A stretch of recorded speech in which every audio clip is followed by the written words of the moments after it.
Thank you, Your Excellency. Distinguished honorable members of the audience, I will quickly run through Botswana's experience as it ultimately ends up with economic diversification. But obviously, you wouldn't be surprised that I'm going to be closely addressing the issues as they relate to central banking, because quite frankly, that's all I know. At independence in 1966 from Great Britain, Botswana was one of the poorest countries in the world. As a matter of fact, I have recently learned that it was one of the 10 most poor countries in the world at the time, with a capita income below $100 US. In today's dollars, I have found out that it would be just below $500, but with increased population, that number has significantly shrunk. Botswana society was predominantly agrarian, living in sparsely populated villages throughout the country.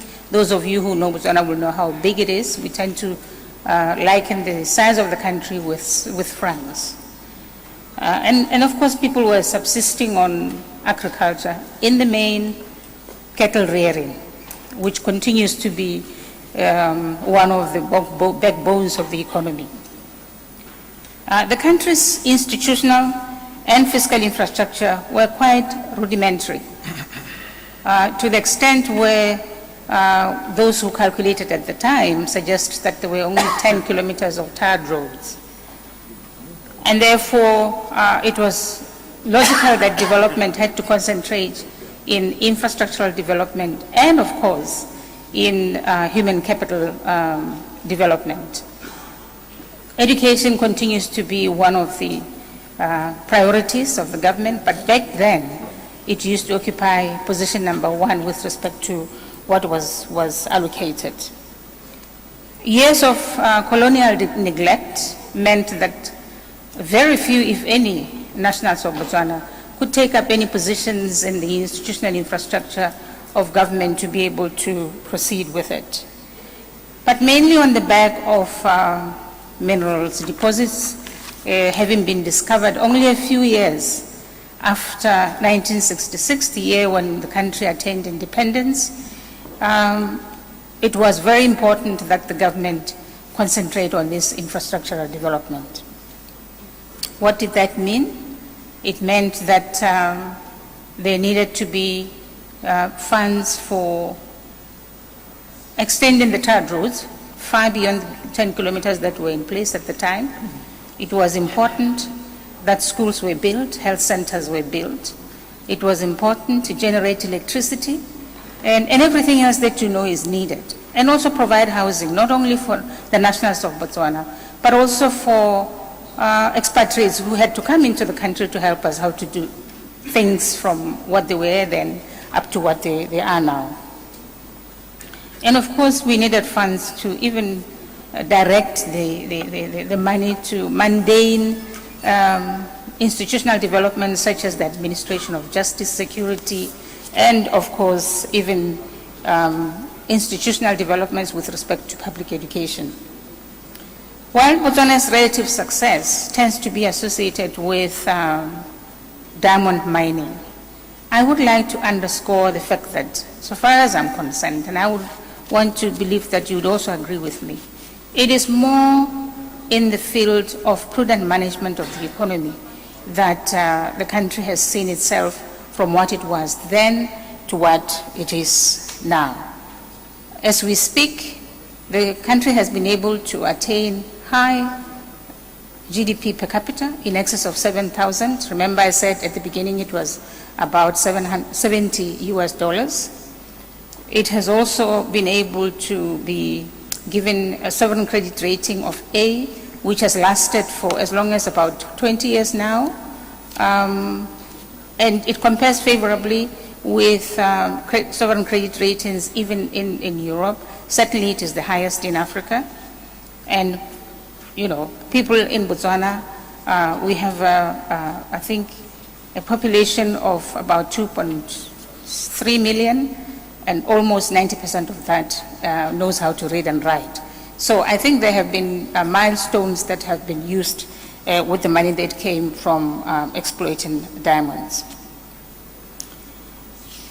The authorities continue to maximize return from minerals and invest them in productive activities, and in the process avoiding an unnecessary overvaluation of the exchange rate, and therefore avoiding the Dutch disease.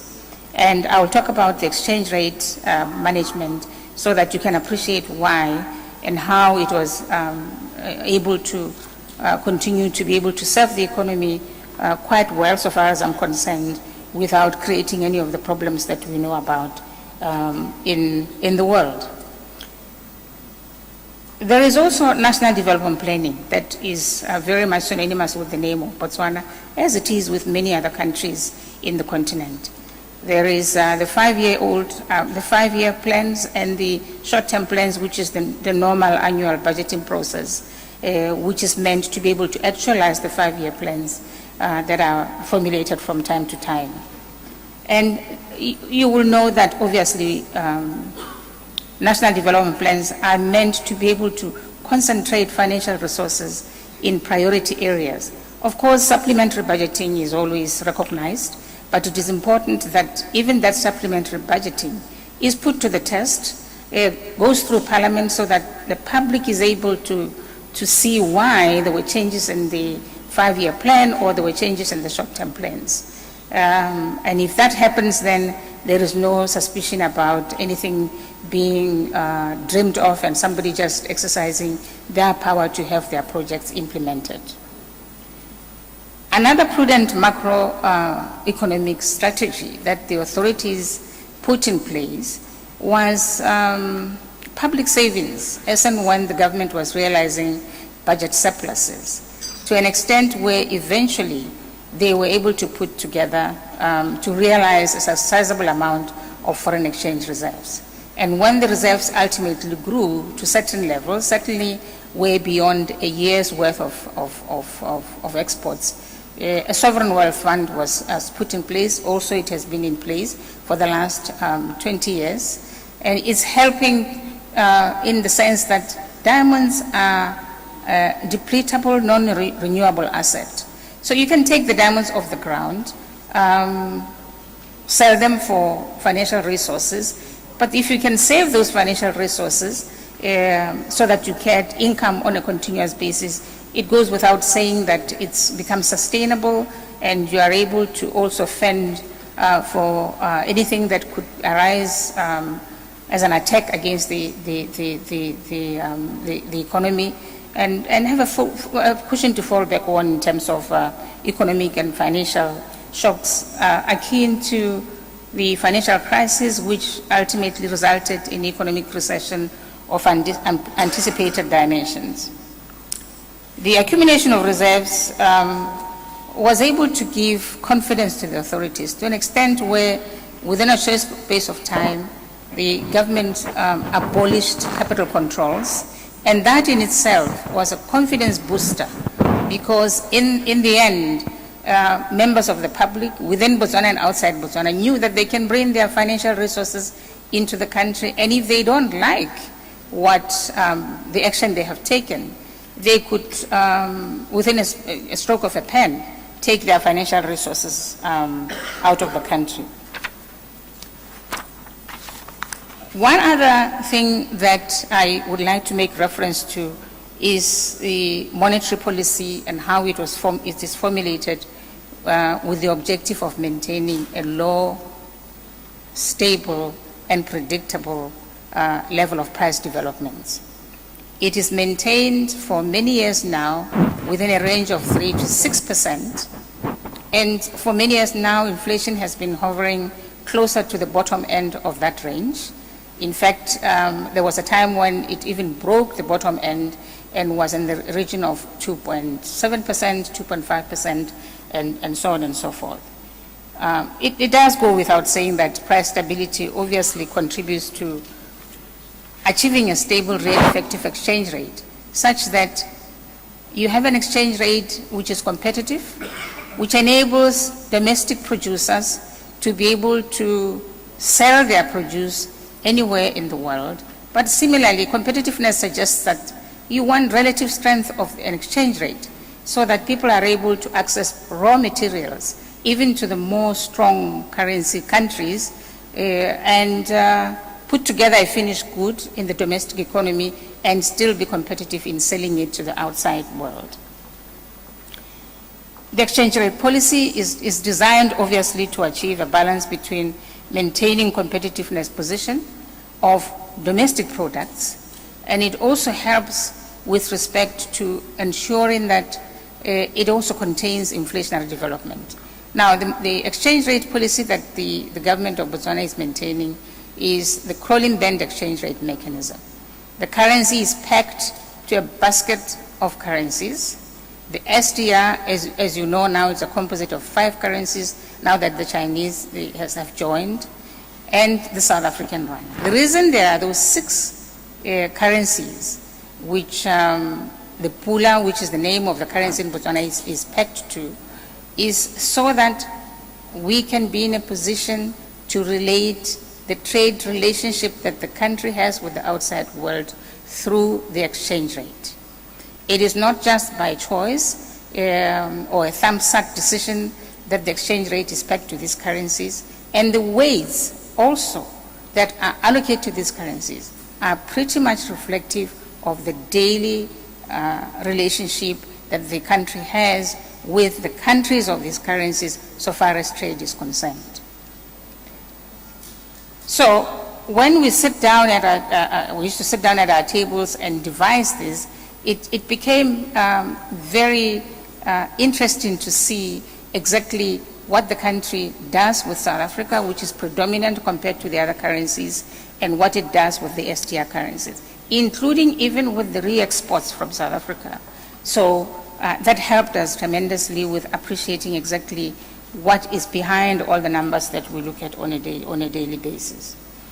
Implementation of the exchange rate is the business of the central bank, while the formulation of the exchange rate is vested in the office of the president himself, of course with the central bank advising the president on an ongoing basis. Now, what about economic diversification? Like all other countries in the world, economic diversification can never be shelved.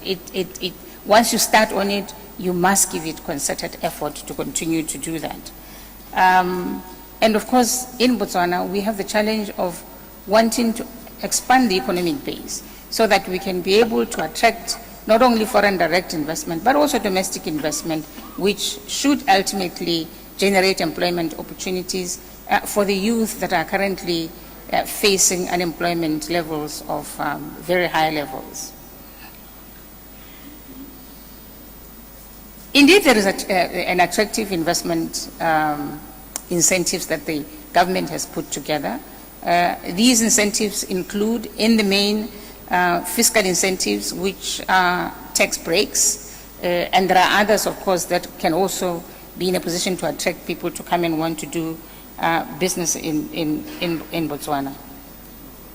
And as a related matter, I would like to also indicate that diversification, when we realized that we were not succeeding in attracting as many as we would have liked to in the manufacturing sector, tourism sector, agriculture, for instance, as well as financial services, we decided that we needed to diversify within the mining sector itself. So what happens is we approached DPS, our development partner in the diamond business, and decided that we would like to relocate all of the marketing and sales functions from London to the capital city, Gaborone. After all, the biggest diamond pipe is in Botswana. Why should these activities be conducted in London? So now we have that activity taking place. Anybody who wants to buy raw diamonds travels to Botswana. It happens every 6 weeks, and they buy whatever they want to buy. And what has happened now is that we now have a diamond park. We now appreciate diamonds beyond diamond sorting. Young Botswana are able to cut diamonds, they are able to polish diamonds, and they are able to put together diamond jewelry, which was not the case before we relocated this diversification element to Botswana. The sales happened every 6 weeks, and the arrangements in Botswana, just a detour to indicate that every 6 weeks there is money that comes direct to the central bank. I'm stressing this point because it is important that financial resources that come from the resources that we discover on the ground should be directed in a manner in which it's transparent and proper. So it comes to the bank and the money, there's no detour in the process. It comes to the bank and the money is reallocated across the investment profiles that the central bank will have. Let me also indicate that when Botswana obtained the sovereign credit rating from Standard & Poor's and Moody's, it was not at the time intended to be for borrowing purposes internationally. It was really intended for the country to hear from third-party observers, what is it that the government is doing okay, and what is it that the country is dropping the ball on. On a continuous basis, they advise us at least once a year, and we're able to sit together and see what it is. And they have stressed the importance of economic diversification on an ongoing basis. Every time they come, we have to demonstrate that we have made some inroads. And there is also the issue of accountability that the central bank needed to exercise.